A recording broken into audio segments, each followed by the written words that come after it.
Shalom, shalom, shalom. Éminents serviteurs et servantes de Dieu, que Dieu vous bénisse. Aujourd'hui, euh, je vais parler, je vais donner un petit enseignement sur quel message pour le temps de la fin à l'Église. Quel message pour le temps de la fin à l'Église. Et je m'appelle Dr. Grace Nkenga. Je vous parle au départ de Detroit, Michigan.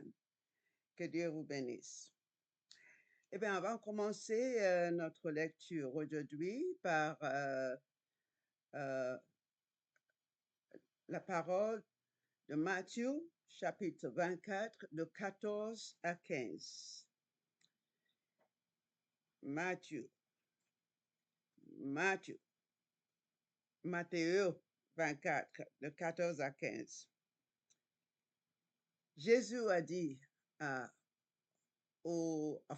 Jésus parlait aux disciples, ça a été écrit pour vous et pour tous les croyants en Jésus-Christ. Alors, on va voir ce que Jésus a dit pour que nous fassions à la fin du temps. Maintenant, on est déjà dans la fin du temps. Amen. Matthieu 24, 14 à 15. Cette bonne nouvelle du royaume sera prêchée dans le monde entier pour servir de témoignage à toutes les nations. Alors viendra la fin. C'est pourquoi lorsque vous verrez l'abomination de la désolation dont a parlé le prophète Daniel, établi dans le lieu saint, que le lecteur, ça veut dire celui qui lit, qu'il fasse attention. Qu'est-ce que Jésus est en train de nous dire ici? Jésus nous dit que à la fin, la parole, la bonne nouvelle du royaume doit être prêchée. Maintenant, qu'est-ce qu'on prêche? On ne prêche que la prospérité et toutes choses qui se passent dans le monde, sauf la bonne nouvelle du royaume de Dieu. Quelle est la bonne nouvelle du royaume de Dieu? La bonne nouvelle du royaume de Dieu, c'est la, premièrement, le salut et tout ce qui appartient au salut, et puis la sainteté et la justice de Dieu. Mais on va parler tout d'abord concernant la désolation. Regardez parmi vous. Regardez, même dans le forum, là, on discute tout ce qui se passe dans l'Église.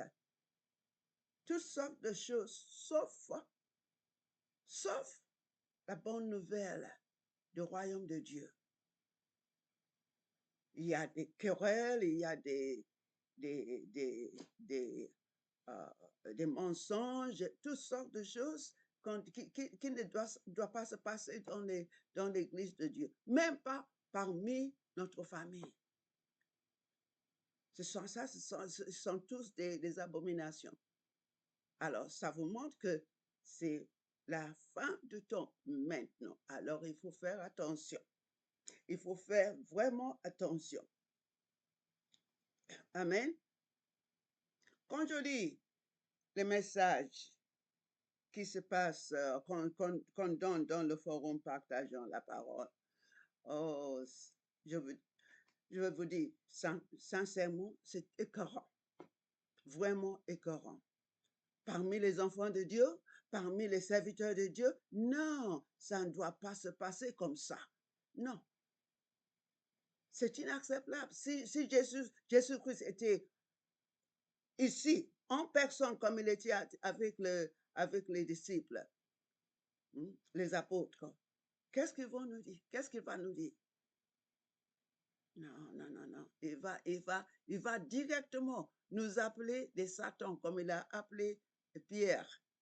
Il a dit à Pierre, Satan, départ, pars, que tu es comblé avec des choses du monde, des choses naturelles. Non, ça ne doit pas se faire. Jésus-Christ, à la fin du temps, qu'on connaît maintenant, il faut que nous fassions attention à ce que nous enseignons les peuples, et puis aussi à ce que nous, à moins de les attirer à la royaume. Mais tout ce qui se passe maintenant, ça n'attire personne à la royaume. Non, non, non, non. Mes chers frères et sœurs, c'est la fin du temps. Maintenant, il faut qu'on on se met à l'œuvre de Dieu avec tout cœur, avec comment on dit, l'honnêteté et la sagesse de Dieu, surtout par l'esprit. Il faut marcher par l'esprit. C'est ça le plus important. Bon, on va voir sur Matthieu 28. Enfin, Matthieu 28, de 19 à 20, c'est la grande commission.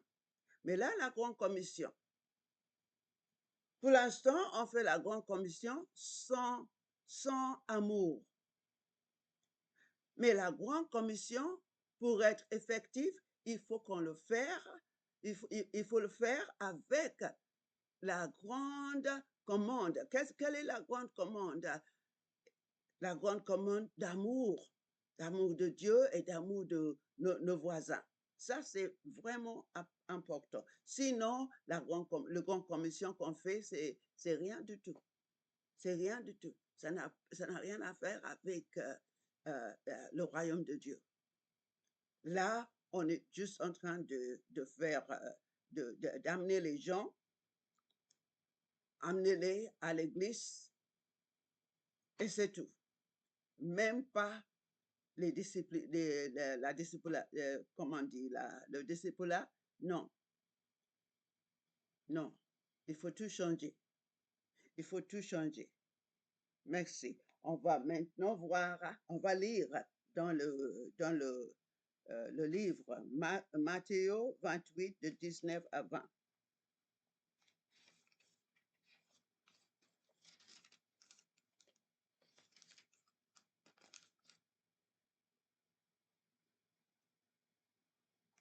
Matthieu 28, de 19 à 20, c'est-à-dire, la Bible dit, allez faites de toutes les nations les disciples, baptisez-les au nom du Père et du Fils et du Saint-Esprit, et enseignez-leur à garder tout ce que je vous ai prescrit, ça veut dire tout ce que je vous ai montré. Et voici, je suis avec vous tous les jours, jusqu'à la fin du monde. Voilà. Là, on fait tout ce qu'on fait sans faisant connaissance que Jésus-Christ est parmi nous. On oublie que Jésus-Christ a dit qu'il est toujours avec nous jusqu'à la fin du monde. Alors, tout ce qu'il voit là, tout ce qui se passe dans l'Église maintenant, vous pensez que ça lui fait plaisir? Pensez-vous que ça lui fait plaisir? Bien sûr que non. Bien sûr que non. Il faut changer. Pour faire ce travail, il faut le faire avec l'amour de Dieu, pour satisfaire à notre Seigneur. Amen. Alors, Jésus-Christ nous demande de prendre notre croix et de lui suivre pour faire la grande commission avec la grande commande, il faut prendre notre croix. Il faut prendre notre croix. Quand nous prenons notre croix, qu'est-ce que ça veut dire de prendre notre croix? De prendre notre croix, c'est que c'est pas un fardeau. Le croix n'est pas un fardeau. Au contraire, le croix, c'est ça qui nous dirige. Le croix sert à crucifier notre chair pour que nous puissions marcher dans l'esprit, pardon. Le croix sert à la crucifixion pour que nous puissions marcher dans l'esprit. Amen. Alléluia. Parce que notre Seigneur, comme Jésus-Christ a dit, il est esprit. Et tout ce qui loue le bon Dieu, il doit le louer dans la sincérité et dans l'honnêteté et l'esprit. Dans la vérité et l'esprit. Sans ça, on ne peut pas faire plaisir à Dieu. Parce que Dieu, il est esprit. Nous aussi, nous devons être esprit. Nous devons marcher dans l'esprit. Alors ça, vous pouvez le voir on ne va pas le lire, mais c'est en Matthieu 16, chapitre 16, verset 24. Et aussi Galates, chapitre 5, verset 16. Ça, on va lire. Galates. Alléluia.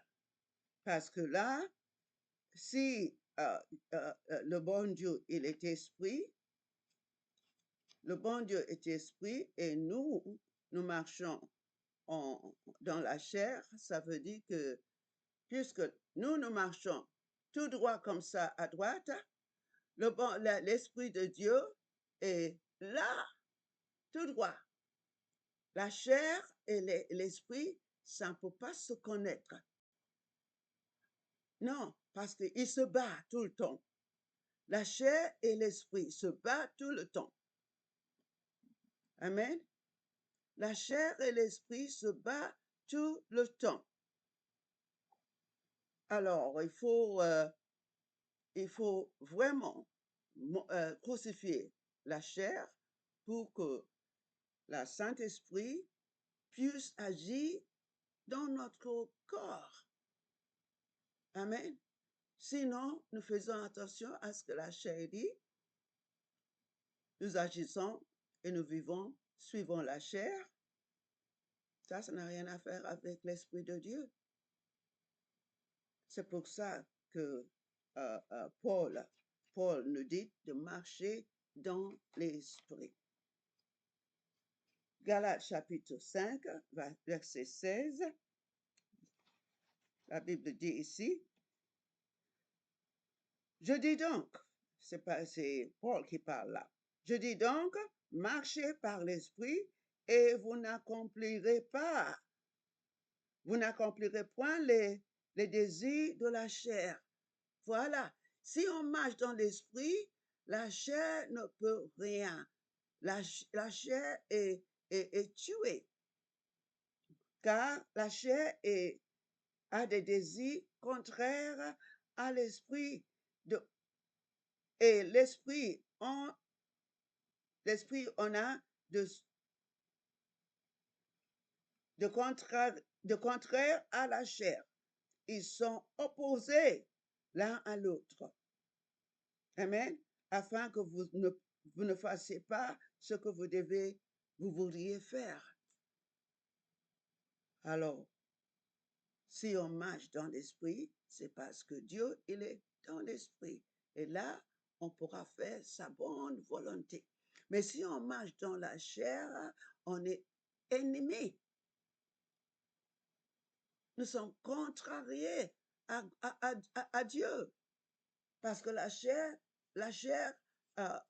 s'agit contrairement à l'Esprit de Dieu. C'est pour ça que Paul il dit que pour ce temps de la fin, il faut, à tout fin de cause, comment dire, à tout fin de cause, marcher dans l'esprit, car Dieu est esprit. Et comme ça, l'esprit de Dieu va pouvoir nous diriger, comment nous comporter, comment faire ceci, comment diriger son église, comment diriger l'école, comment faire les choses pour son royaume. Mais si nous agissons comme dans la chair, nous faisons tout ce que nous voulons selon la volonté du monde. Et ça ne fait pas plaisir à notre Sauveur. Amen. Alléluia. Il y a des puissances, la puissance qui pourra tuer la chair seulement dans l'esprit. Amen. Seulement dans l'esprit. Alléluia.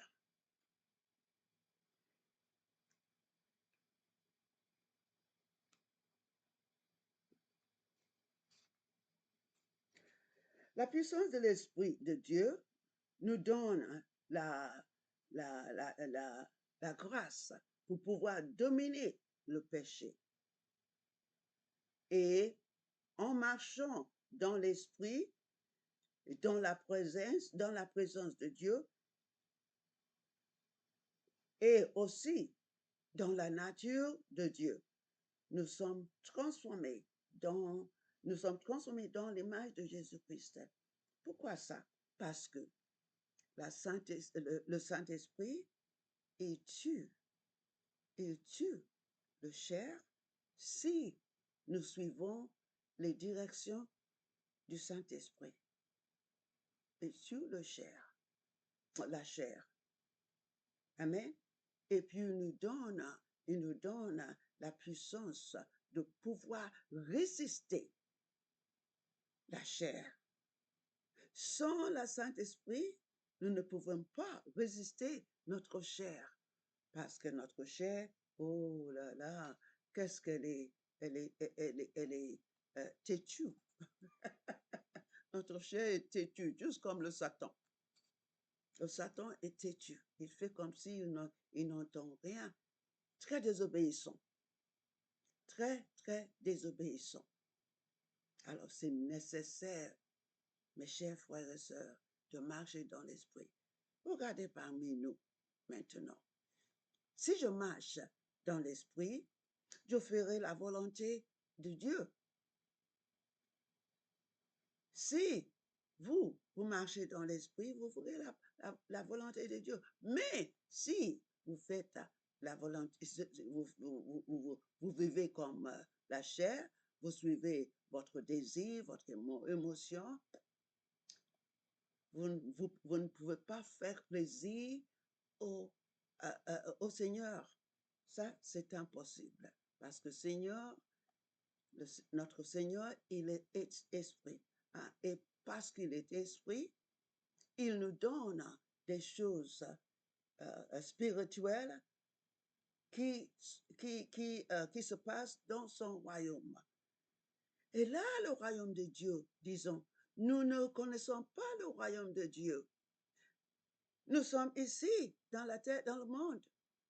Le royaume de Dieu est spirituel tout en haut. Il faut apprendre. Et pour apprendre comment dire, en anglais, on dit constitution.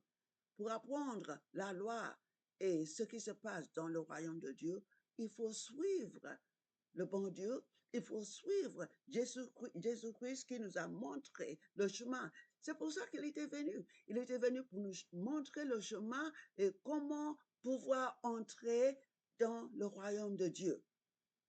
Et la première chose qu'il avait dit, c'est de porter votre croix. Si vous refusez de porter votre croix, la chair va toujours être, comment dire, le manager.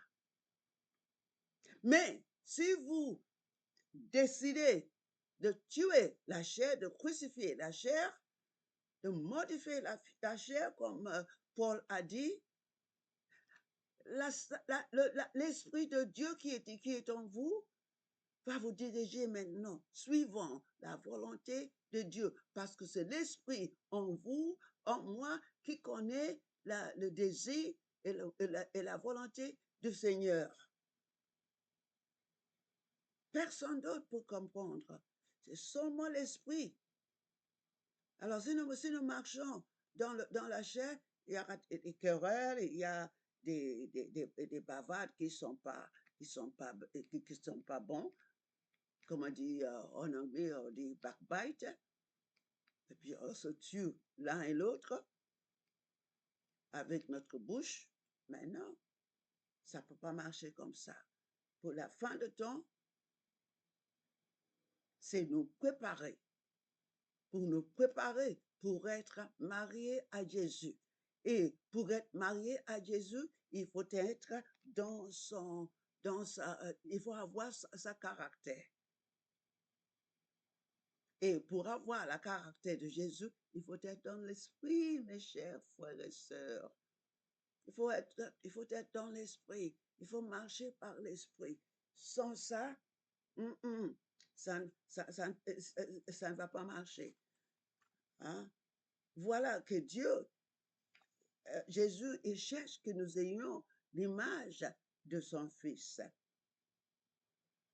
L'image de son Fils. Pourquoi? Parce que au début, dans Genèse, il nous a créés dans son image. Mais cette image a été détruite par la désobéissance d'Adam. Et maintenant, le second Adam, comme on appelle Jésus-Christ, il est venu pour nous montrer le chemin et comment vivre dans le royaume comme les peuples d'esprit, les peuples spirituels, pas les peuples qui marchent en chair, parce que Jésus-Christ, il n'a pas souffert, tout ce qu'il a souffert. Il a été battu, il a été crevé, il a été tué, et puis il a été ressuscité. Tout ça, c'est pourquoi? Pour que nous continuions à marcher dans la chair, comme nous étions avant qu'il était mort. Non, non, non. Il a subi tout ça pour nous réconcilier au bon Dieu, pour nous retourner dans l'image de Dieu. L'image de Dieu, c'est spirituel. L'image de Dieu, c'est spirituel. Il est spirituel. Il veut que nous soyons spirituels aussi. Amen. Voyons. Hébreux 1, verset 3. Ce Fils, qui est le rayonnement de sa gloire et l'expression de son être, soutient toutes choses par sa parole, plus sainte, après avoir accompli la purification des péchés. Il s'était assis à la droite de la majesté divine dans les lieux très hauts, dans le royaume de Dieu. Il est l'image de Dieu. Verset 2 dit, Alléluia. Dieu nous a parlé par le Fils en ces jours-ci qui sont les derniers, la fin du monde. Il l'a établi héritier de toutes choses et c'est par lui qu'il a fait le monde. Amen. Lui, il est le rayonnement. Si vous voyez Jésus-Christ, vous avez vu Dieu. Comme il a dit à Philippe, comment se passe-t-il que j'ai été 3 ans avec vous et tu ne connais jamais, tu ne connais pas encore le Père, si vous me voyez, si tu me vois, tu as vu déjà le Père aussi. Alors, c'est l'image de Jésus-Christ et il est venu parmi nous pour montrer comment nous devons nous comporter, pas dans la chair, mais dans l'esprit.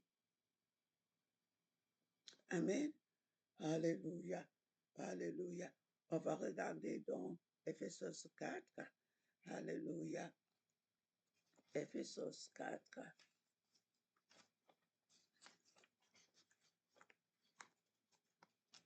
Alléluia.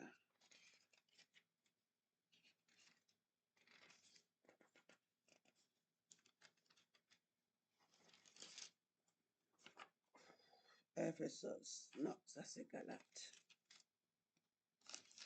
Ephésos 4.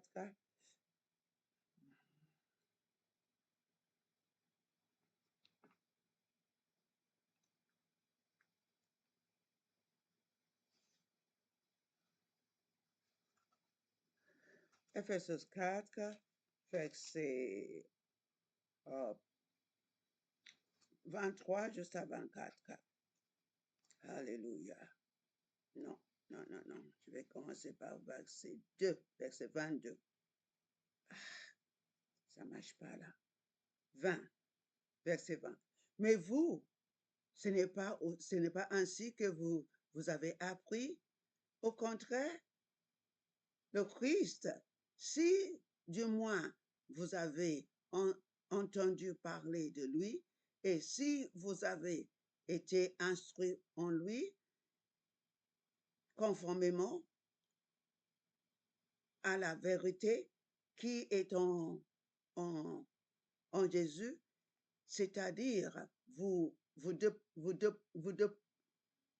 dépouillez à cause de votre conduite passée. À cause de votre conduite passée. Notez ça, s'il vous plaît. La conduite passée. De la vieille nature qui se corrompt par les convoitiseurs trompeuses. Le Satan qui est venu nous donner des mensonges.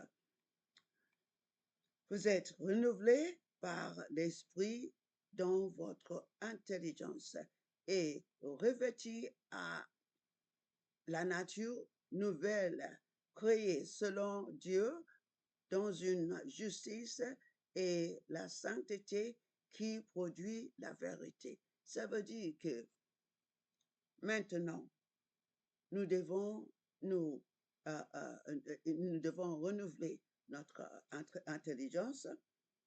Amen. Renouveler notre intelligence selon la parole de Dieu.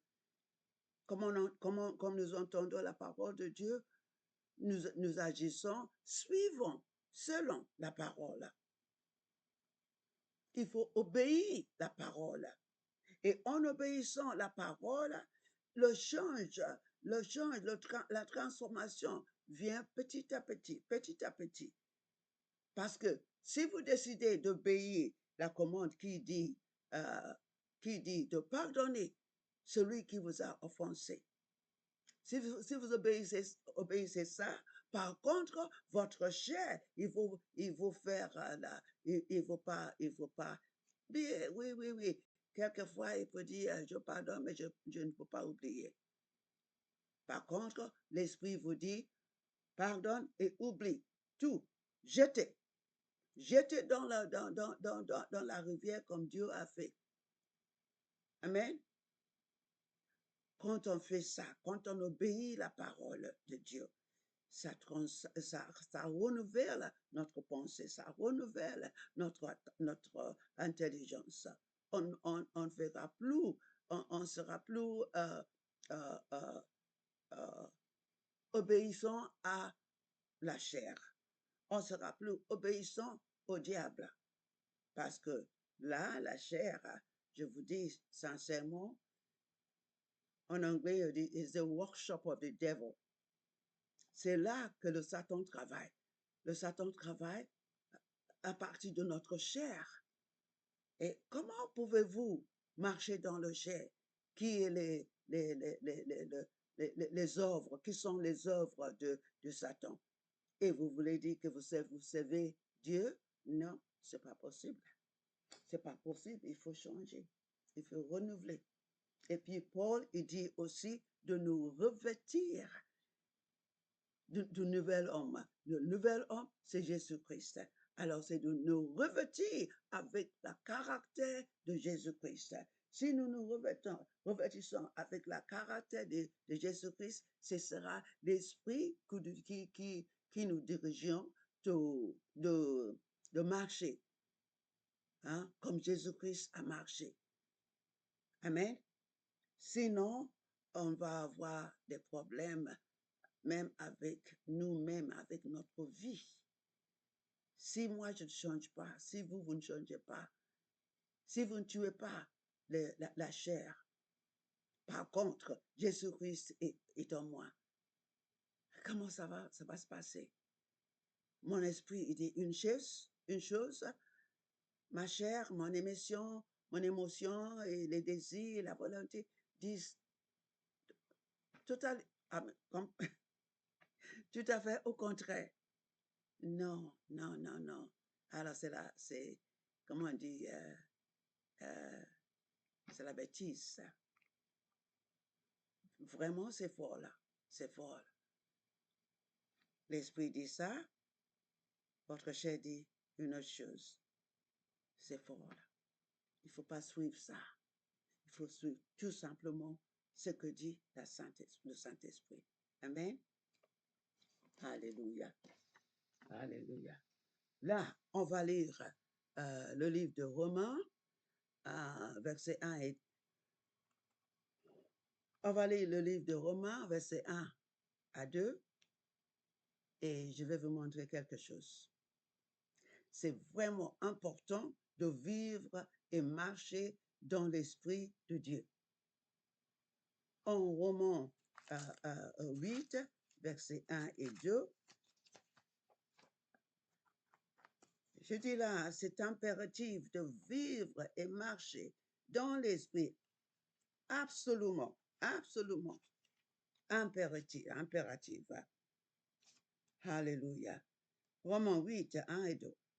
Il n'y a donc maintenant aucune condamnation pour ceux qui sont en Jésus-Christ, qui marchent non seulement par la chair, mais non selon la chair, mais selon l'esprit. Je veux relire.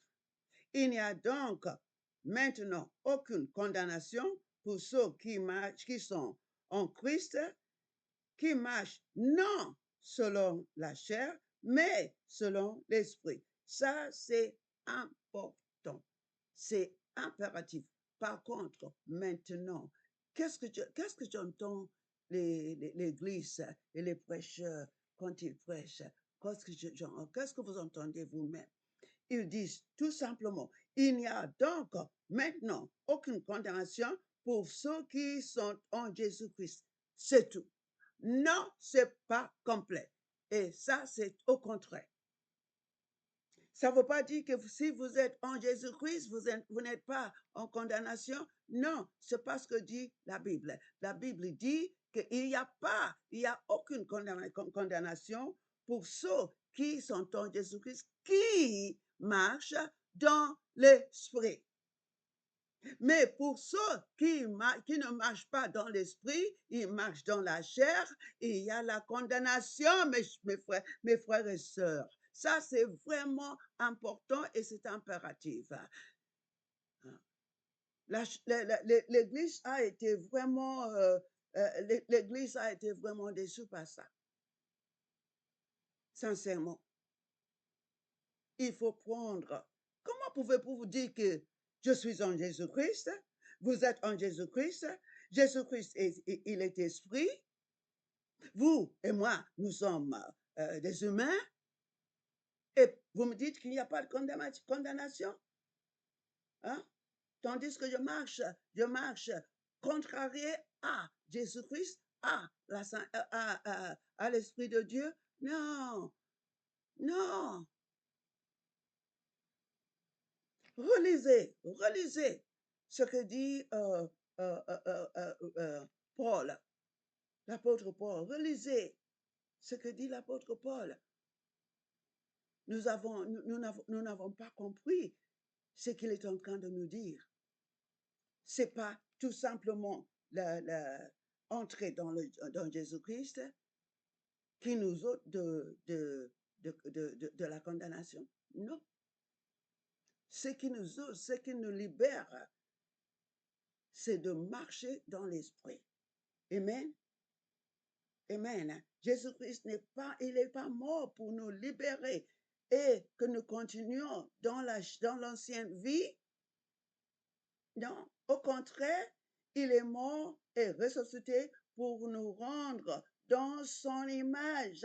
Et c'est impossible que la chair puisse, que la chair puisse satisfaire la volonté de Dieu. La chair est contrariée à au Saint-Esprit de Dieu. Alors il faut marcher dans l'esprit pour être libéré de toute condamnation. Amen. Alléluia. Jusqu'à ce moment, la plupart de l'Église marche dans la chair, car les gens sont déçus. Romains 8, de 1 à 2, ne dit pas que nous sommes sans condamnation parce que nous sommes en Jésus-Christ, mais parce que nous marchons selon l'Esprit. Amen. Alléluia. Alléluia. Les chrétiens qui vivent dans la chair sont en condamnation. Ça, c'est sûr. Ça, c'est certain. Ils sont en condamnation car Dieu et l'esprit et la chair, ils sont tous contrariés. Amen. La chair est contrariée à l'esprit de Dieu. Alléluia. La vie selon Dieu. Voyons un peu ça. En Romains 12. Romains 12. Pour Rabachanda verset.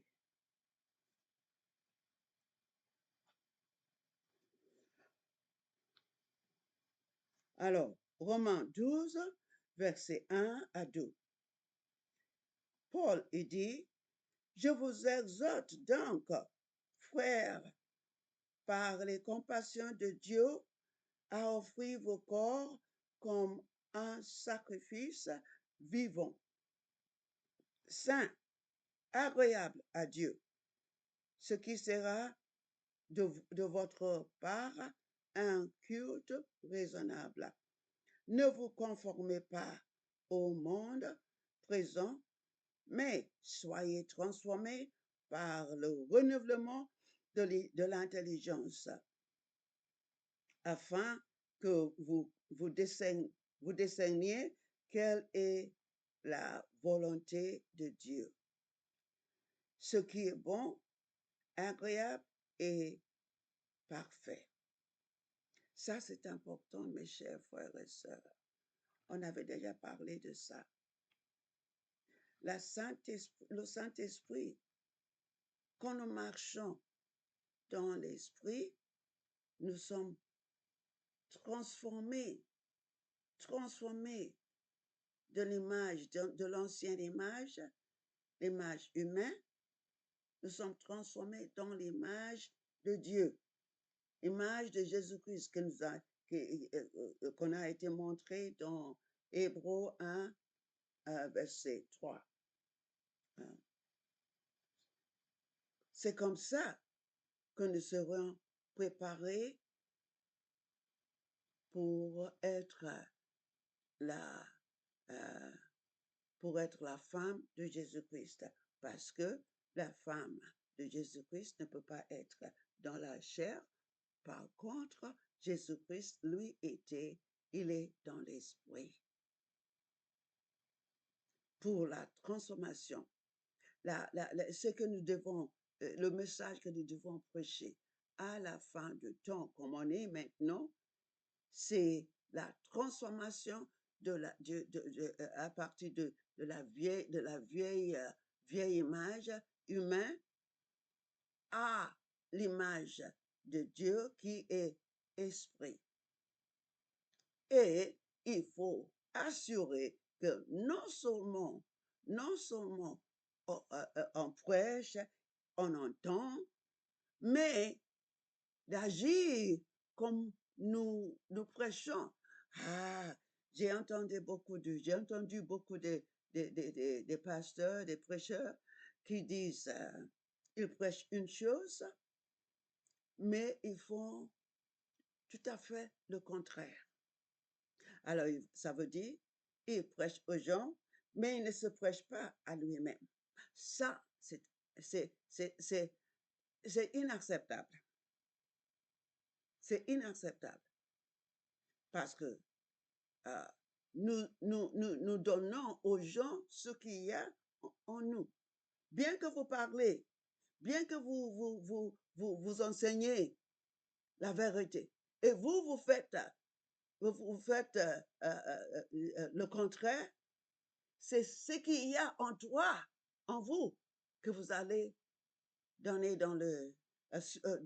donner au peuple qui vous entend.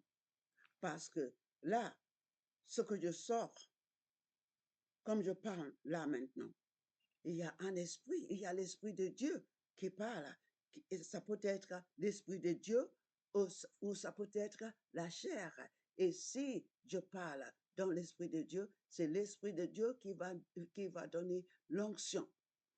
Si je parle dans la nature, dans l'image avec la chair, c'est ça. Et si je suis si je suis désobéissante, c'est l'esprit de désobéissance va entrer dans les gens. Alors, si le peuple dans votre congrégation, ils sont tous désobéissants, ça veut dire que vous aussi, vous êtes désobéissants à la parole de Dieu. Ah, pensez bien à ça. Pensez bien à ça, messieurs, dames. Parce que c'est là, c'est ce qu'il y a en moi que je veux passer aux gens. Parce que c'est l'esprit qui contrôle. Si je marche dans la chair et je suis désobéissante, je suis hypocrite, c'est ça que je vais donner au peuple. C'est pour ça que vous voyez que tout le peuple, la congrégation, les gens, ils marchent suivant l'esprit de leader. Alors, le leader, ça, c'est vraiment important. Comme j'ai entendu, il y a un des enseignants qui avait parlé sur ça. L'apôtre, il a vraiment une grande responsabilité. Ça veut dire qu'il doit être un homme ou une dame, tout avec la vie de Jésus-Christ, avec le caractère de Jésus-Christ, pour pouvoir produire les peuples qui ont le caractère de Jésus-Christ. Mais si l'apôtre ou le prêcheur, le pasteur, il a un caractère d'un hypocrite qui parle, qui enseigne une chose, mais il fait autre chose. Alors, cette congrégation, le peuple dans son royaume, ils seront aussi des hypocrites. Alléluia. Ils seront des hypocrites. Alors, que nous ne mettons pas toujours la condamnation et le problème sur le peuple. Non, non, non, non. Le problème vient du pasteur ou de l'apôtre, suivant l'esprit qui lui dirige. S'il est hypocrite, s'il est menteur, Et évidemment, le peuple aussi vont être des hypocrites et des menteurs. Si les voleurs, évidemment, évidemment, je vous assure, l'esprit de vol va passer. Peut-être pas en tous, mais quelques-uns. Alors, il faut que les leaders fassent attention, qu'ils font ce qu'ils prêchent. C'est ça le plus important. Ils doivent faire ce qu'ils prêchent. Mes frères et sœurs, nous devons faire ce que nous prêchons au nom de Jésus-Christ. Hello, my beloved sister. You are so welcome. God bless you. You can't understand this because I'm teaching in French today to the French population. I'm teaching in French to the French listeners. Amen. Hallelujah. I'm speaking with Congo and the French-speaking pastors. Amen. God bless you. Hallelujah. Hallelujah. Gloire à Dieu. Alors, pour clôturer, je voulais dire tout simplement que le message qu'on doit prêcher à la fin du temps, c'est de préparer l'Église pour être prête prête pour le mariage avec Jésus-Christ à la fin. Parce que si nous ne sommes pas prêtes, nous ne pouvons pas nous marier avec Jésus-Christ. Ça va être comme les 5 vierges, les 10 vierges, 5 n'étaient pas prêtes. L'autre 5 étaient prêtes. Ils ont entré avec Jésus-Christ pour le mariage. Voici la fin de ce message. J'espère que nous tous, que nous soyons serviteurs ou servantes, que nous soyons parents aussi, pères ou mères, que nous puissions diriger le peuple, les gens du Seigneur, pour qu'ils soient préparés pour le mariage avec Jésus-Christ. Amen. Amen. Que Dieu vous bénisse tous. Merci de m'avoir écouté. Shalom, shalom. Alléluia. Alléluia. Et vous qui m'écoutez en ligne, je vous prie de bien vouloir marquer que vous aimez ce vidéo et aussi le partager avec tous vos contacts, que aussi ils apprennent. Amen. Que Dieu vous bénisse. Alléluia. Alléluia. Shalom, shalom.